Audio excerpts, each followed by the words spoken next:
Cajas, a todos los directivos de Fedecajas. Saludo especialmente a las cajas de compensación familiar que se encuentran con nosotros aquí presentes en el día de hoy y los que nos están siguiendo seguramente en transmisión por redes. Saludo también a las autoridades nacionales, autoridades territoriales que nos acompañan y sobre todo al sector empresarial. Ya oímos al ministro de Trabajo, esto es trabajadores, empresarios y cajas de compensación, que son el último como podría representar esa mezcla especial entre el Estado y la voluntad de los empresarios para el beneficio de nuestros trabajadores, que son los destinatarios de la razón de ser, del objeto de la prestación social que realizan las cajas, todas, a través del cumplimiento de sus objetivos. Quiero saludar también a la evento de Fedecajas, que ha habido conferencistas internacionales de muy buena factura, 2026, y a todos los asistentes, a ustedes que con infinita paciencia han seguido este evento. Tenemos conferencia del presidente de la Corte Constitucional, Alberto Robarría. Quiero felicitar el límite de la inteligencia artificial, la dignidad humana y los derechos humanos. A su equipo, a Susana, que es la conciencia jurídica de William Alzate y de Fedecajas, porque este es un evento espectacular. Este es un evento extraordinario. Yo que ando, el mundo anda en universidades, siempre de muy alto estándar académico. Aquí ha habido un estándar académico insuperable, extraordinario. Las conferencias que nos han venido dando a nosotros nos dejan lecciones, no son discursos vacíos, son grandes lecciones para la vida y para el desempeño de nuestro oficio. O sea que para ellos de verdad un saludo, una felicitación especial y que esto se siga repitiendo, creo que nos trae mucho beneficio. Este no ha sido un encuentro, o sea, para saludarlos, ha sido un encuentro con un nivel de aprendizaje extraordinario. Yo quiero hablar de tres temas. Un tema, este texto que ustedes lo tienen en sus manos, se llama El poder de las minorías en la Corte Constitucional de Colombia. Quiero hablarles igualmente de un segundo tema, que es el límite de la inteligencia artificial, entendido como la dignidad humana y los derechos humanos. Y el tercer tema que quisiera que pudiéramos desarrollar, a veces este micrófono suena muy duro, no sé cómo esté sonando, porque no se alcanza a escuchar. Gracias. Y el tercer tema es el tema de la inteligencia artificial, el trabajo, escúchenme bien, el trabajo, la protección de las minorías y los grandes debates que se nos vienen en el futuro en torno a los mismos. Respecto al primer tema, quiero que ustedes conmigo reflexionemos sobre eso.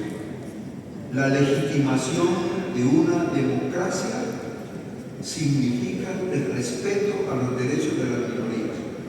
Ese cuentico de que aquí lo definió la mayoría y con eso basta, ese cuentico de que las decisiones se toman por mayoría y basta, eso ya es tema del pasado.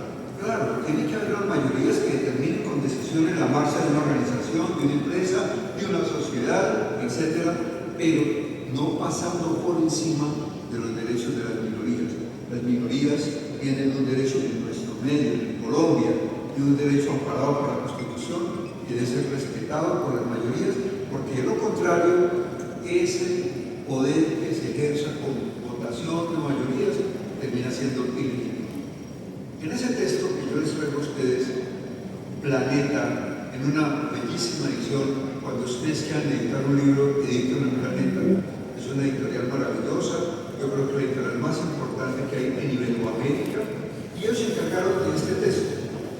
Si ustedes lo están mirando bien, se trata simplemente de un magazine.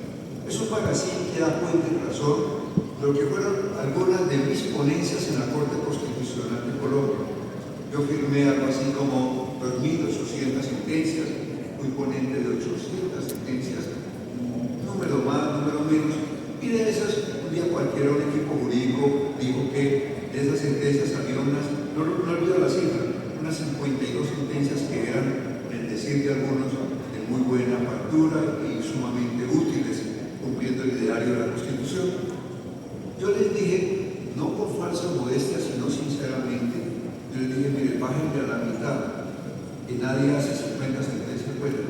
Si eso lo dejan en la mitad y lo presentan bien, me parece que puede ser un libro aceptable, no hecho para abogados. Esto no está hecho para abogados, no está hecho para quienes simplemente piensan que el derecho es sentido común, no es otra cosa. Los abogados que hablan en latín es para cobrar los honorarios más caros, pero la verdad es que el derecho es solamente sentido común. Pues bien, en estas sentencias encontrarán ustedes una muy buena referencia sobre temas que tienen que ver justamente con el respeto a los derechos de la minoría. Encontrarán ustedes aquí en 3 o 4 grandes capítulos el tema de la dignidad, la igualdad y la solidaridad, el tema de las libertades individuales, el tema de la inclusión de género. Y se lo refiero de esta manera muy sencilla. Cuando hablamos de la dignidad y de la libertad, piensen en la sentencia que facilitó, que propició, que promovió el matrimonio de parejas del mismo sexo. Estos eran seres maltratados, seres excluidos, seres irrespetados, seres sin dignidad que reclamaban de la sociedad un reconocimiento. A mí me parece que el mejor invento que hicieron los dioses fue una mujer. Eso a mí no me impide que yo reconozca que puede haber una persona que tenga un proyecto de vida diferente. Y esa sentencia entonces permitió el matrimonio de parejas del mismo sexo, de los homoparentales. El tema del orden de los apellidos. Ustedes recordarán una norma que existió durante mucho tiempo que decía que el apellido tenía que ser siempre el del padre y el de la madre era un apellido excluido, era un apellido frente al cual existía una estigmatización. El tiempo lo borraba. Pues bien, en esta sentencia se dijo que el orden de los apellidos no puede significar una razón de exclusión y en consecuencia tan valioso es el apellido de la madre como el padre, tiene la misma significación y por lo mismo no puede haber de ninguna manera, digamos, esa especie de estigma que había por llevar el apellido de la madre. Yo recuerdo, les hablo tal vez en el cafetero de mujeres que andaban detrás de un padre vergonzante, a que por favor reconociera a su hijo y lo firmara porque el apellido era importantísimo. Sin ese apellido no entraba en los colegios, no era admitido socialmente, era excluido, etc. Eso se acabó. Hay personas que no están de acuerdo con el tema del aborto. Yo, la verdad es que creo que debe promoverse siempre la vida y siempre el nacimiento, pero una mujer no aborta porque quiera. Una mujer no aborta porque un día cualquiera se le toca abortar. Para mí el aborto es el tema más dramático que puede existir en la vida de una mujer. Es un capítulo que le falta a los libros de psiquiatría. Cuando yo llevé esa ponencia a Sara y la defendí, había 476 mujeres condenadas, ni un solo hombre. Es decir, el tema de la gestación es un problema de mujeres. Había igualmente 70 mujeres muriendo en promedio en clínicas clandestinas. Terrible. Había 4.834 investigaciones en curso. Digo que son cifras que se me quedaron después de un debate muy amplio. Claro, yo quería la despenalización total. ¿Por qué la despenalización total? Porque es que el tema del nacimiento no es un tema solamente de la madre, es un tema del Estado, es una política pública, es el amparo, es decirle a una dama, a una mujer, decirle su criatura será cuidada, habrá vacunas, habrá psicólogos que le van a ayudar, habrá auxilio económico, habrá una clínica que la va a atender, habrá educación. Pero el sistema no es dar una mujer con una la excluyeron primero la familia, luego socialmente, luego el Estado no te paga para robar todo eso. Pues bien, esa es parte de la eterna lucha por la libertad de las mujeres. Y saltando a otro tema, encontraron ustedes sentencias como la del páramo de Santurbán. Había unas retroexcavadoras acabando con el páramo de Santurbán, es que porque allí hay una mina de oro espléndida. Tenía licencias concedidas por el Estado, esto es un acto de barbarie. Dejaban sin agua a 34 municipios del norte de Santander y no les importaba que 34 municipios quedaran sin agua. Pues bien, en eso me llené de coraje, propuse la cosa, esto hay que parar. Con licencia, con lo que quiera, eso es inconstitucional. Logramos parar, hacer una demanda a un tribunal de arbitramiento en Europa, donde decían que seguramente los magistrados quedábamos sin casa, sin apartamentos, sin nada, porque no íbamos a perder por eso. Y por fortuna, un tribunal de arbitramiento en Europa dijo: esa corte tiene toda la razón. En fin, Excelencia, yo no quiero hablarle más de este libro, simplemente lo hago porque me lo han pedido. Ustedes ven la conferencia, se llama El Poder de las Minorías, y la verdad es que se quería una referencia bíblica. Hago una referencia ajeno a vanidad y ajeno a cualquier salamería personal, porque me parece interesante que ustedes de alguna manera lo vean, como lo he visto yo, como una agradable magazine que me da cuenta un poco ¿Qué tal el magistrado? Bien. de las minorías en la Corte, para que hablemos de una legitimación especial de la democracia. Minorías que están en las mujeres, en los indígenas, en los niños, que están igualmente en personas como esa gran comunidad del páramo santurbano, minorías que van caminando por la calle y que son en última las que determinan la razón de ser el destino de nuestra patria. Voy a hablar entonces de los otros dos temas que tenemos pendientes: el límite de la inteligencia artificial y de la dignidad humana y los derechos humanos.